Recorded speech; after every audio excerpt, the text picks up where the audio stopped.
Torá en expansión. Primera de Corintios 2 del 1 al 16. En cuanto a mí, hermanos, cuando fui a ustedes, no fue con una elocuencia y sabiduría sorprendentes que les anuncié la verdad de Yahvé, la cual estaba previamente escondida, pues había decidido que cuando estuviera con ustedes olvidaría todo, excepto Yahshua Masahí, hasta él, solo como alguien que había sido ejecutado en la estaca como un criminal. También, yo mismo estaba con ustedes como alguien débil, nervioso y temblando de miedo por todo mi cuerpo, y ni la entrega ni el contenido de mi mensaje se apoyaban en palabras forzadas de sabiduría, sino en demostración del poder del Ruaj, para que la confianza de ustedes no se apoyara en la sabiduría humana, sino en el poder de Yahvé. Aún hay una sabiduría de la cual estamos hablando para que los que son suficientemente maduros, pero no es sabiduría de este mundo o de los gobernantes de este mundo, que están en el proceso de pasar a la otra vida. Por el contrario, estamos comunicando una sabiduría secreta de Yahvé, que ha estado oculta hasta ahora, pero que antes que la historia comenzara Yahvé había decretado que nos traería gloria. Ni uno de los gobernantes de este mundo lo ha entendido, porque si lo hubieran comprendido, no hubieran ejecutado al Adón de quien fluye esta gloria. Pero como dice el Tanaj, ningún ojo ha visto, ni oídos han escuchado y el corazón de nadie se ha imaginado todas las cosas que Yahvé ha preparado para aquellos que le aman. Es a nosotros, sin embargo, que Yahvé ha revelado estas cosas. ¿Cómo? Por medio del Ruaj. Porque el Ruaj todo lo escudriña, aun las mayores profundidades de Yahvé. Porque, ¿quién sabe los asuntos internos de una persona, excepto el Ruaj de la propia persona que mora dentro de ella? Asimismo nadie sabe los asuntos internos de Yahvé excepto el Ruaj de Yahvé.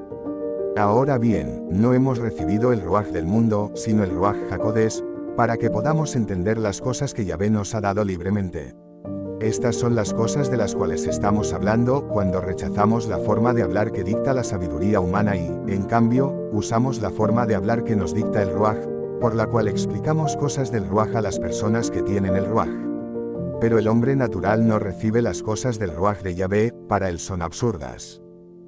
Además, él no tiene capacidad para entenderlas, porque son evaluadas por medio del Ruaj. Pero la persona que tiene el Ruaj puede evaluarlo todo, mientras nadie está en la posición para evaluarlo a él. Porque, ¿quién ha conocido la mente de Yahvé? ¿Quién le aconsejará? Pero tenemos la mente del Masahí.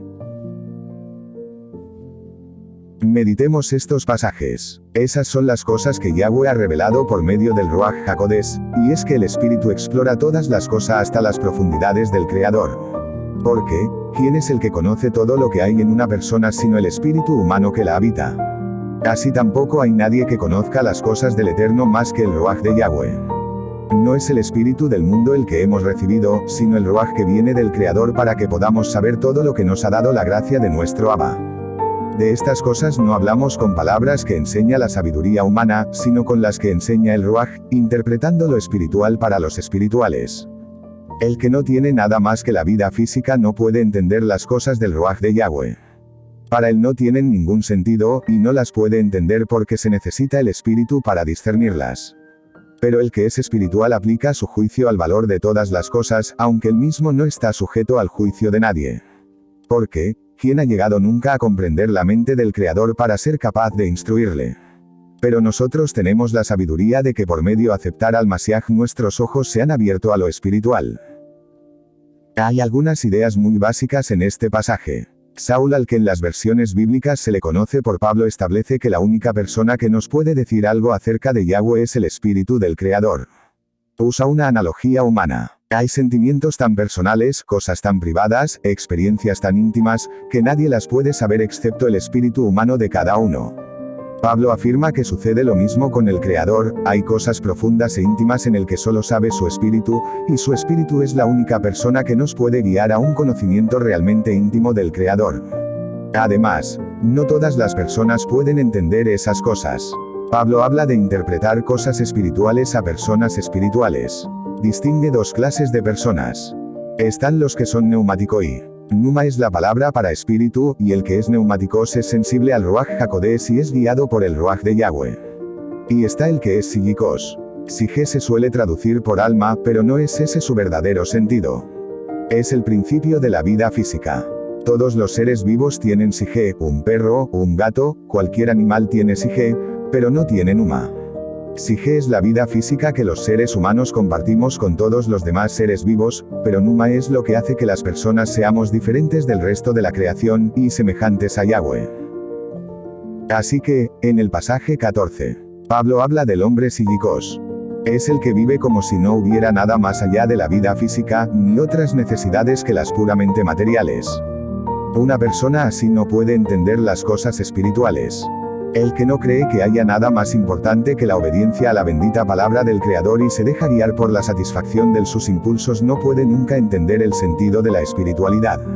El que considera que el almacenar cosas materiales es el fin supremo de su vida no puede entender la generosidad, y el que no piensa nada más que en las cosas de este mundo jamás podrá entender las cosas de Yahweh, y le resultarán sin sentido.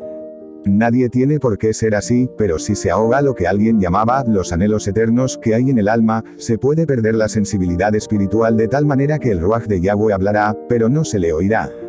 Es fácil llegar a estar tan involucrado en el mundo que no existe nada más allá de él. Debemos pedirle a Yahweh que nos dé la obediencia en Yahshua, porque solo cuando Él vive en nosotros estamos a salvo de la invasión absorbente de las exigencias de las cosas materiales y perder el sentido de que somos aliento del Creador. Meditemos. Shalom Aleichem.